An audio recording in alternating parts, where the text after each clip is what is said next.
would like to introduce Mr. Anil Kumar Ishwarappa. He is a technology specialist at Robert Bosch, and he has more than 8 years of experience in additive manufacturing. So, sir, just the start, I would like to ask you, how do you select a right component, or do you have a strategy for part screening for an AM fit component?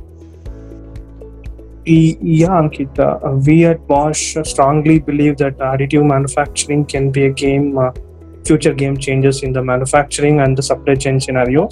So our approach should be always pertinent. So main approach is most often additive manufacturing projects involves printing of parts as per the existing design, which is designed for subtractive manufacturing and print as it is. So I would say this way need not to be the most efficient way of adapting AM abilities. The primary approach for selection of right challenge for AMR: understand exact issues, application needs, challenges, including problem statement. Collect all the informations of the part to be printed, means existing material, what is the lead time, what are all the pain areas, and if they have anything related to inventory, and then most importantly per piece cost. And instead of understanding only the part information, we should understand the assembly info to introduce DFAM techniques like topology optimization, part consolidation, and lightweighting. Yes. And also look into pre and post processor and its inferences on the current design. Okay, having these inputs in hand, we can adopt DFAM to migrate from conventional design to AM design. Okay, so furthermore, with the knowledge of application, hints from the user group, domain expert, we can definitely enhance the cost. Okay, and then strength and the performance of the current design, which are being considered for the abilities of AM and hybrid manufacturing. When I say hybrid manufacturing, it is like a combination of additive manufacturing and subtractive manufacturing. So, sir, how easy it is to convince in an organization like Bosch? Because Bosch is not just an organization, it is like a complete new order kind of a thing. It is an MNC, it runs in different countries. So how easy it is for you to convince within your business group for converting an existing design which has been done in other process like casting, forging, or to additive manufacturing? So how do you convince? How comfortable are you in convincing your organization within? Yeah, as of now, convincing our user group plays vital role in entire AM process time. It is really very challenging. Most often when we meet new customers and who does not have any idea about additive manufacturing from different domains and then background, we should try to understand the customer product lines and showcase some of the relevant key case studies which make them to quickly relate to their areas. For example, if we are meeting new product development team, talk how additive manufacturing will be useful in reducing overall design and manufacturing iterations, because before we get into series production, they manufacture series of different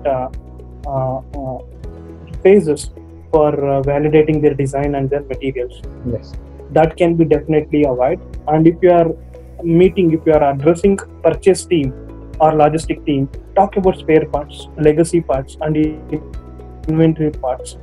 Okay, and we as additive manufacturing, if we are redesigning for AM, we can meet performance and operational qualification data. Yes. If you are meeting MRO, maintenance, repair, and operation team, if usually their pain areas are lead time due to high import cost, and then they'll have increased strategic inventory just to avoid the line stoppage. So make the key case studies to relating these different teams, and then approach. We should actually have complete 360-degree assessment plan to mitigate the risk involved and define the AM process accordingly. We all should bring the service concept to all our customers by harnessing the best of this technology to cater to a growing future scope for manufacturing and then supply chain. So, sir, what is your experience of a AM produced component in your supply chain kind of a thing? More than the success story, I am also interested in any of the failures also, because as an engineer and as a background for academics, I'm also interested to understand any success story and any of the failure story which you have faced through AM. The success stories, before we make success stories, definitely we had like 2 to 3 iterations of failure in terms of we did not do the topology optimization initially, and because of that we had ended up with a lot of issues during printing. And then we have used topology optimization software. We get into it, and then we define the proper process for manufacturing.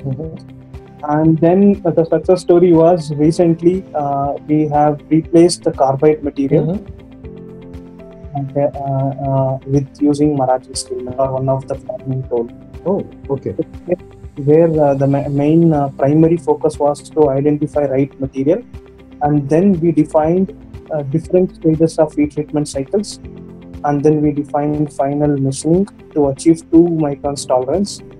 And then we introduced cryogenic treatment to have very good wear resistance and also distribute molecules uniformly within the dies, because these dies are used for farming purpose and these are imported. Yes. And the lead time was more than 60 days, and the cost was almost 1.5 lakh, and the reduction was almost 45%, the cost saving, and the lead time came down to 15 from 60 days. So before that, we had a lot of failures because we started with Marathi steel, and as I told, like we did not do the topology optimization, and then we have not defined the heat treatment cycle, and then we in the final model we defined proper heat treatment cycles, and then we are end up with successful results here. Oh, great, sir.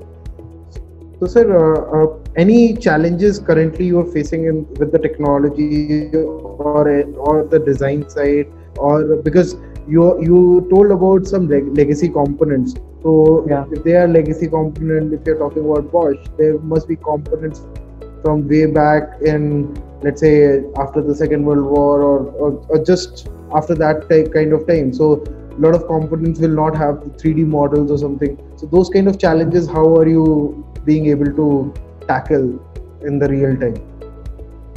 Yeah, Ankit, we have in-house reverse engineering team. So we, as well, like being an additive manufacturing team, we comes under new product development team. In new product development team, we have a different verticals. Additive manufacturing is one of it, and reverse engineering one of it. For all the legacy parts, we did not face issues for making 3D CAD data or making the manufacturing drawing.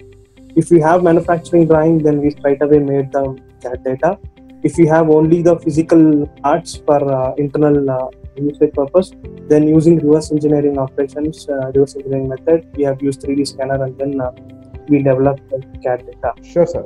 Okay. Apart from these current challenges, there are many challenges involved in the AM process. Conventional process has got more than 150 years of recorded and even more than 1,000 years of unrecorded history. Yes. But still, we have some challenges. As I mentioned, we are the COE for entire Asia Pacific region. So we get a lot of different inquiries from different customers for complete end-to-end solution, and also for printing support, only for printing support. But if you ask me what is the overall conversion rate from inquiry to product, is only 25%. The main reasons are the material limitations. Okay, we don't have limited materials when you take under the polymers and also under the metals. Okay, and when it comes to machine limitations, build volume. Okay, the size of the components and number of lasers, laser speed, scanning strategy. And algorithms to understand the behavior of heat and heat transfer and dissipation. This is actually making additive manufacturing very bulky, and it is very expensive. Even though if they implement these kind of activities, these kind of features in the additive manufacturing, at the end of the day, customer is going to pay more cost.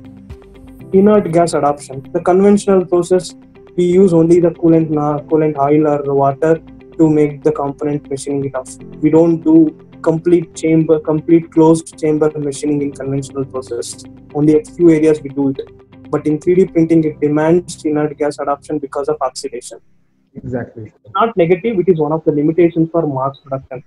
That is the reason additive manufacturing is not matured for mass production.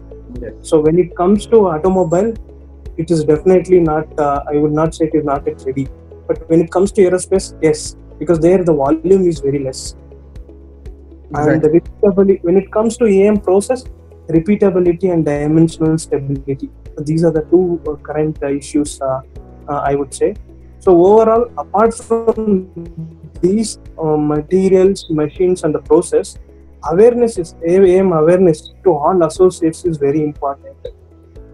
So that is one of the key drive. We should actually, as a designer, we usually think, yes, this can be done through die casting process, injection molding, press tool, forging, something like that. But Yes. Being a designer, you also should think it can be done through additive manufacturing. Yes, sir. So in that case, definitely we can address the challenges.